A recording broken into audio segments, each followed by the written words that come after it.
अन्याय, अत्याचार, भ्रष्टाचार के खिलाफ निष्पक्ष, निर्भीक, निरंतर आवाज उठाने वाला आपका अपना न्यूज चैनल कलम मांगे इंसाफ। समाजाच्या सर्वांगीण प्रगतीसाठी शिक्षण हा एकमेव भक्कम पाया आहे। उच्च शिक्षण घेतल्याशिवाय समाजाला नवी दिशा मिळू शकत नाही, असे प्रतिपादन विधिमंडळ पक्षनेते आमदार विजय वडेट्टीवार यांनी केले। ते सिंदेवाई येथे श्री संत नगाजी नाभिक समाज द्वारा आयोजित संत नगाजी महाराज व संत सेना महाराज यांच्या पुण्यस्मरण सोहळ्याच्या उद्घाटक म्हणून बोलत होते।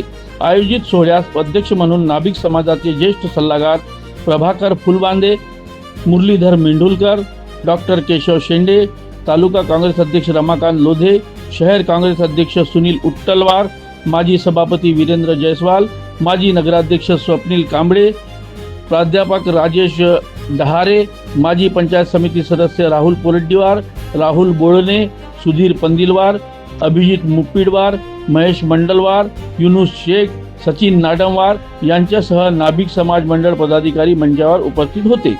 पुढे बोलताना विधिमंडळ पक्षनेते आमदार वडेट्टीवार म्हणाले की संत नगाजी व सेना महाराजांनी आपल्या विचाराद्वारे समाजात समता, बंधुता आणि परस्पर सन्मानाची शिक्षण दिली। त्यांच्या कार्यातून प्रेरणा घेऊन आजच्या पिढीने शिक्षणाला प्राधान्य दिले पाहिजे। गरीब, वंचित आणि ग्रामीण भागातील मुलांनी उच्च शिक्षण घेतले तरच समाजातील विषमता कमी होईल।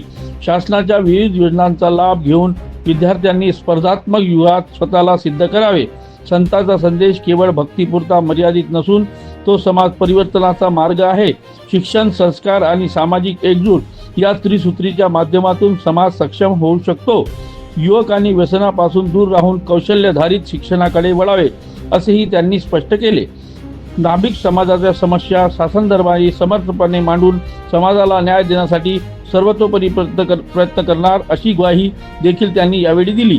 तत्पूर्वी नाभिक समाजातील प्राध्यापक राजेश डहारे व कवळूजी मांडवकर यांचा सपत्नीक सत्कारही करण्यात आला।